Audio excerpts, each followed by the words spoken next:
हम विभा भोजपुरिया रउआ सबहन के हमरा चैनल में हर वीडियो में बहुत बहुत स्वागत बा। एगो रउआ सबहन लागी रे हम बेटी बियाह के गीत लेके आयल बनी। बाबा हमरो आईनी बैठे मनवा माड़ी ढारे नी अखिया से लोरा ढारे नी अखिया से लोरा है। अपना रसोईया घर से निकलली दुलारी बेटी काहे बाबा बैठिले मनवा मारी है। काहे बाबा ढारिले नैना लोरा है।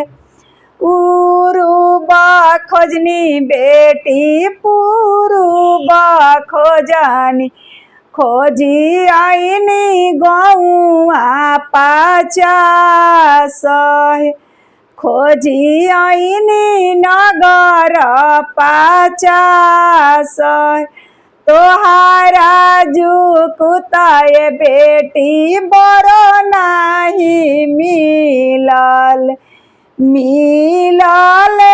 तपसी भिखार मिली गईले तपसी भिखार घराओ ना मिले बेटी बराओ ना मिलल मिली जाला तपसी भिखार। अरे नाही बाबा रो आहू जानी बाबा धो आहू माती ढारा नैना से लोरा है।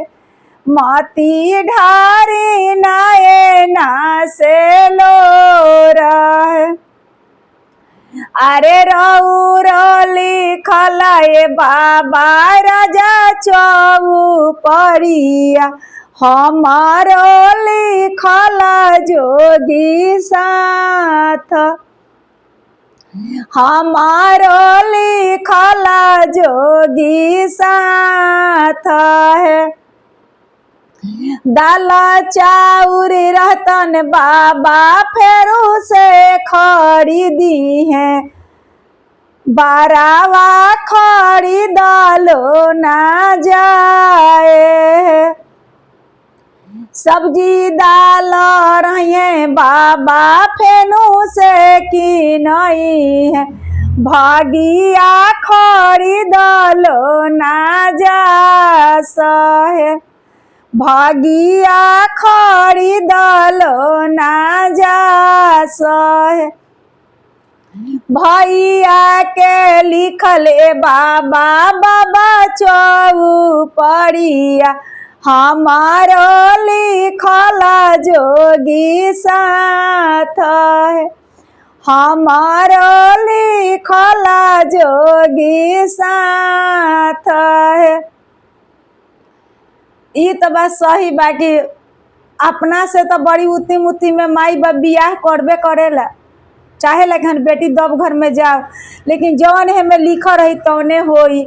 अगर हमारे गीत अच्छा लगी तो रउआ सबन कमेंट करम। प्रणाम। सब्सक्राइब जब ना कर लेम कर लेम चैनल के एगो लाइक जरूर कर देम।